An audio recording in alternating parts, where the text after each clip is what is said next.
Hi friends, ఈరోజు మా mummy chicken fry చేసింది. చికెన్ ఫ్రై అంటే మాకు చాలా ఇష్టం. ఇప్పుడు ఎలా చేయాలో చూద్దాం.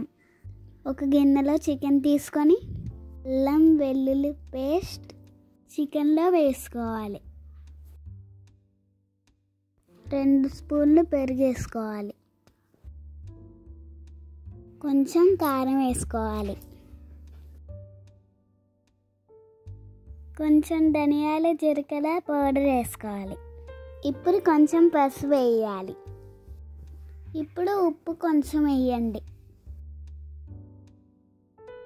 ఇవన్నీ చికెన్కి పట్టేలాగా కలపాలి.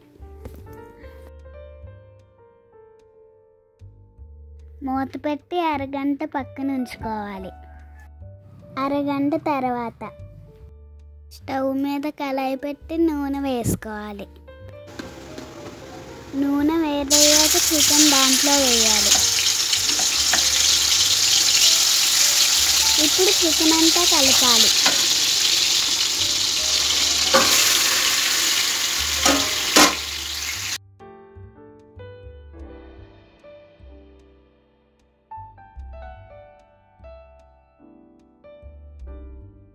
ఇప్పుడు మూత పెట్టి 5 నిమిషాలు ఉడికించాలి.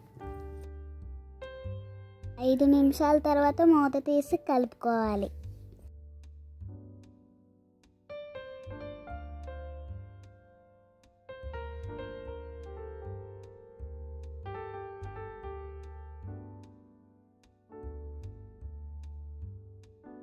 మళ్ళీ మూత పెట్టి 10 నిమిషాలు ఉడికించాలి.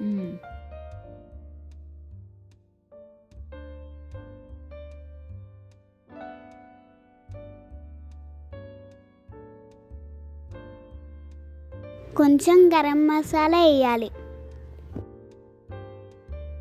Chicken fry ready. Thanks for watching.